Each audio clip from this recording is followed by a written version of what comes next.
श्री स्वामी समर्थ सर्वांना. स्वामी सावली या आपल्या एका नवीन चॅनलमध्ये सर्वांचं स्वागत.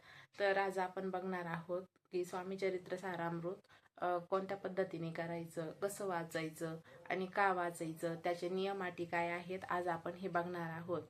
तर सर्वप्रथम सांगायचं म्हणजे स्वामी चरित्र सारामृत हा ग्रंथच एक मेन म्हणजे हा आयुष्य पलटून टाकणारा ग्रंथ आहे की जेणेकरून आपल्या आयुष्यातील जे दुःख संकट जे आहेत ते या ग्रंथाच्या वाचनाने ह्या सर्व दुःखांचं आपलं निरसन होणार आहे. सर्व अशक्य गोष्टी ज्या आहेत त्या शक्य करण्याचं काम या स्वामी चरित्र सारामृत ग्रंथामुळे होत असतं. स्वामी चरित्र सारामृत म्हणजे हा आपल्या आपण जे स्वामी भक्त आहेत त्यांचा हा सर्वांचा म्हणजे स्वामी भक्तीचा हा आत्मा मानला गेलेला आहे स्वामी चरित्र सारामृत. तर बघा, जे लोक नित्यसेवा वगैरे करतात, म्हणजे आपण नित्यसेवा तर करतच असतो, तर ते लोक रोज 3 अध्याय आणि 11 माळी करत असतात. परंतु बघा, आपण काही संकल्पयुक्त पारायण करत असतो की मी 108 पारायण करील किंवा 51 किंवा 21 आपण अशी पारायण करत असतो संकल्पयुक्त. आपली एखादी मनोवांछित कामना असेल ती पूर्ण होण्यासाठी, तर मग आपल्याला संकल्पयुक्त पारायण करायचं असतं. तर हे संकल्पयुक्त पारायण कसं करायचं आज आपण या व्हिडिओमध्ये बघणार आहोत.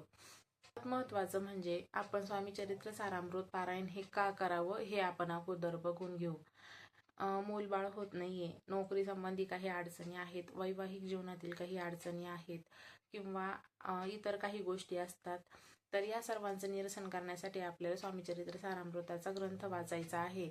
तर ग्रंथ वाचायला सुरुवात करण्याच्या आदल्या दिवशी किंवा त्या दिवशी आपल्याला सर्वात महत्त्वाचं म्हणजे आपल्या आजूबाजूला जिथं एखादं केंद्र आहे किंवा एखादं दत्त महाराजांचं मंदिर आहे तिथं जाऊन आपल्याला एक नारळ आणि खडीसाखर ठेवायची आहे आणि स्वामी महाराजांना आपल्याला प्रार्थना करायची आहे की हे स्वामी महाराज, मी 108 स्वामी चरित्र सारामृतांचं पारायण करणार आहे, तर तुम्ही ते माझ्याकडून निर्विघ्नपणे पूर्ण करून घ्या. हे आपल्याला स्वामी महाराजांना सांगायचं आहे. तिथून घरी आल्याच्या नंतर मग आपल्याला स्वामी चरित्र सारामृत वाचायला सुरुवात करायची आहे. तर बघा, स्वामी चरित्र सारामृत हे आपण 108 वाचायचे आहेत म्हटल्यावर आपण रोज कधी कधी 2 जरी वाचले तरी पण चालतं. बघा, रोज सकाळी आपण 1 वाचायचं आहे. आता बघा, नवीन कोणी जर स्वामी भक्त असतील तर त्यांना सांगू इच्छिते की स्वामी चरित्र सारामृत आता हे जर आपण नवीन असेल तर आपल्याला 1.5 तास लागतो, कारण 21 अध्याय आहे त्याच्यामध्ये. तर मग 1.5 तास लागतो वाचायला नवीन असले तर. आणि एकदा सवय झाली, एकदा शब्दांची ओळख पटली, एकदा वाचून वाचून ते शब्द आपल्या नजरे खालून गेले तर मग आपल्याला 1 तास लागतो. आता मी सध्या वाचते तर मला 1 तास तरी लागतच असतो. असं दिवसामध्ये 1 पारायण देखील करू शकतो, सकाळी 1 किंवा समजा संध्याकाळी 1. आणि जर तुम्हाला शक्य असेल तर तुम्ही 2 पारायण देखील करू शकता. म्हणजे तुम्हाला सकाळी 1 तास काढायचा आहे, संध्याकाळी 1 तास काढायचा आहे, 2 तासांमध्ये आपले 2 पारायण देखील होऊ शकतात. अशा पद्धतीने आपण लवकरात लवकर आपले जे स्वामी चरित्र सारामृताचा संकल्प आहे तो आपला लवकर पूर्ण होईल जर आपण एका दिवसामध्ये 2 स्वामी चरित्र सारामृताचे पारायण केले तर. पण ज्यांना शक्यच होत नाहीये रोज 1 तास, सकाळी 1 तास आणि संध्याकाळी, ते त्यांनी 1 जरी वाचलं, 1 तास जरी सकाळी वाचलं तरी चालेल. सकाळी म्हणजे पूर्ण एका ग्रंथ वाचायचा असतो, पूर्ण म्हणजे 1 ते 21 अध्याय वाचायचे असतात. ते सकाळी 1 तासात होऊन जातील एकदा वाचून वाचून सवय लागली की.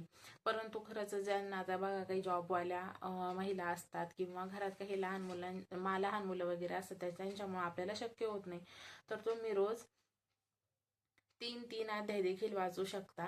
तर तुमचं 7 दिवसांमध्ये 1 पारायण पूर्ण होत असतं 3 अध्याय वाचल्याच्या नंतर.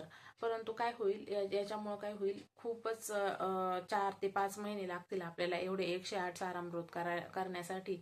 तर 51 असो तरी पण भरपूर दिवस लागणार आहेत. मग त्याच्यासाठी तुम्ही रोज एक तरी वाचण्याचा प्रयत्न करा. मग समजा 3 नसेल तर काही महिला काय करतील, समजा रोज तुम्ही 7 जरी वाचले, 7 अध्याय वाचले तर तुमचं 7 दुणे 14 आणि 7 त्रिक 21 असं 3 दिवसांमध्ये तुमचं एक पारायण पूर्ण होणार आहे. बघा, तुमच्या मनावर आहे, जसं करायचं असेल तसं करा. तुम्ही रोज 3 अध्याय वाचू शकता, रोज 7 अध्याय वाचू शकता, किंवा रोज तुम्ही एक पूर्ण पाठ देखील स्वामीचरित्र सारामृताचा करू शकता. आता यानंतर आपण नियम बघून घेऊ. तर स्वामीचरित्र सारामृताचं पारायण करताना आपण समजा 108 पारायण करणार आहोत, तर आपल्याला समजा तुम्हाला जो काही कालावधी लागणार आहे, 1 महिना लागू, 15 दिवस लागू, 2 महिने लागू, काहींना 3 महिने देखील लागणार आहेत हे पारायण पूर्ण होण्यासाठी. जसं करता येईल तसं आहे. 3 दिवसांचं, 7 दिवसांचं, किंवा कधी कधी 2 अध्याय तुम्ही 2 पाठ जरी केले तर तुमचं तर तेव्हाच लवकर होणार आहे. तर जोपर्यंत तुम्ही ते स्वामीचरित्राचं पारायण करत आहात तेवढ्या पूर्ण कालावधीमध्ये बघा, तुम्हाला मांसाहार कडकडीत वर्ज्य करायचा आहे. वर्ज्य म्हणजे तुम्ही नाही खायचं आहे, घरातल्यांनी खायला तर खाऊ द्या. कारण आपण कधी कधी बघा एखाद्या जॉईंट फॅमिलीमध्ये राहत असतो आणि त्यामुळं आपलं म्हणणं काही सर्वजण ऐकतील असं काही नसतं. मग त्याच्यामुळे त्यांनी खाल्लं तर त्यांना खाऊन द्यायचं, फक्त आपण खायचं नाहीये. मांसाहार आपल्याला कडकडीत 3 ते 4 महिने वर्ज्य करायचा आहे. त्यानंतर आपल्याला ब्रह्मचर्याचं पालन नाही केलं तरी पण चालेल, कारण 3 महिने कारण 3 महिने आपलं पारायण चालणार आहे, त्यामुळं ब्रह्मचर्याचं पालन नाही केलं तरी चालेल. त्यानंतरचा सर्वात महत्त्वाचा नियम म्हणजे आपण शक्यतो परान्न वर्ज्य करायचं आहे.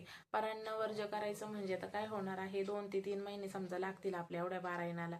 मग तेव्हा एवढ्या कालावधीमध्ये आपल्याला कोणाचं तरी लग्न येणार आहे, किंवा कोणाचं तरी समजा सुतक विटाळ काहीही असो, किंवा शेजाऱ्या पाजाऱ्यांच्या घरी समजा कोणाच्या घरी सुवासिनी, किंवा कोणाच्या घरी अजून कसले काही कार्यक्रम असतील, आपल्याला जाणं भागच असतं. तेव्हा शक्यतो गेले तरी जेवण टाळायचं, आणि जरी तुम्ही गेलेच तरी पण, आणि खूपच जवळचा कार्यक्रम असेल आणि जेवण भागच असेल, तर तेव्हा तुम्हाला गायत्री मंत्र म्हणायचा आहे. ओम भूर्भुवस्वः तस्य वितुर्वरेण्यं भर्गो देवस्य धीमहि धियो यो न प्रचोदयात. हा मंत्र आहे गायत्री मंत्र. हा तुम्ही 1 वेळेस म्हटला तरी चालेल, 3 वेळेस म्हणायचा आहे. मनातली मनात देखील म्हणू शकता. त्यानंतर तुम्ही जेवण केलं तरी पण चालेल. काही स्वामी भक्त असे आहेत की जे आत्ताच नवीन स्वामी भक्तीमध्ये आलेले आहेत, किंवा काही जुने स्वामी भक्त देखील आहेत की ज्यांच्या घरात पिढ्यानपिढ्या स्वामींची सेवा केली जाते. तर असेही काही लोक कायमच स्वामीचरित्र सारामृताचं पारायण करत असतात. पण त्यांच्याबरोबरच हे नवीन जे स्वामी भक्त आहेत त्यांनी समजा त्यांनी जर संकल्प केला की स्वामी मी तुमचे 21, 51 किंवा मग 108 स्वामीचरित्र पारायण करील, असं त्यांनी संकल्प केला. आणि कधी कधी काय होऊन जातं, त्यांना 5व्या, 6व्या किंवा 7व्याच पारायणाला लगेच अनुभव देतात स्वामी. पण याचं कारण असं आहे की ते खूपच मनापासून आणि म्हणजे खूप श्रद्धा आणि विश्वासाने ते त्यांची सेवा करत असतात. आणि स्वामींना आपल्याकडून काहीच नकोय, त्यांना फक्त तुमचा विश्वास, तुमची श्रद्धा किती आहे ते बघत असतात. तुम्ही किती देखील पारायण केले आणि तुमचा विश्वासच नाही त्या स्वामींवर, किंवा मग तुम्ही इतरांबद्दल खूप वाईट बोलता किंवा वाईट विचार करता की याचं समजा वाटोळच झालं पाहिजे असं, मग स्वामी देखील तुमच्यावर प्रसन्न होणार नाहीयेत. त्यासाठी आपल्याला खूप श्रद्धेने, भावनेने आणि विश्वासाने स्वामींचे हे पारायण करायचे आहे. बघा, स्वामी चरित्र सारामृताचे पारायण करताना काही लोकांना खूप अडचणी देखील येत असतात. बघा, जेव्हा आपण स्वामी चरित्र सारामृत पारायण सुरू केलेलं नसतं तेव्हा घरामध्ये एकदम व्यवस्थित चाललेलं असतात काही गोष्टी, आणि जेच आपण स्वामी चरित्र सारामृताचं पारायण सुरू करू, घरामध्ये खूप भांडण तंटे किंवा अजून काहीतरी समजा अडचणी यायला लागतात. ते आपल्याला लगेच लक्षात येतं की एवढा दिवस तर सगळं व्यवस्थित चालू होतं, आताच का बरं अशा सगळ्या गोष्टी घडायला लागलेल्या आहेत. खूप इतकं म्हणजे प्रचंड घरात ताणतणावाचं वातावरण सुद्धा निर्माण होतं काही काही घरांमध्ये, असं देखील मी बघितलेलं आहे. तर जे आपल्या शरीरातील जे गुण आहेत बघा, त्याला आपण षड्रिपू म्हणत असतो, की जे काम, क्रोध, मद, मत्सर, मोह हे जे आहेत ते आपल्या आपल्यामधून ते बाहेर पडत असतात. मग त्यामुळं आपल्याला नवीन नवीन ह्या गोष्टींचा त्रास होतो. पण एकदा का आपण जर ठाम निश्चय केलेला आहे की नाही नाही, काही झालं तरी मी रोज एक म्हणजे मी काही झालं तरी मी 108 पारायण करणारच आहे, तर आपण बाकीच्या या गोष्टींकडे लक्षच द्यायचं नाही.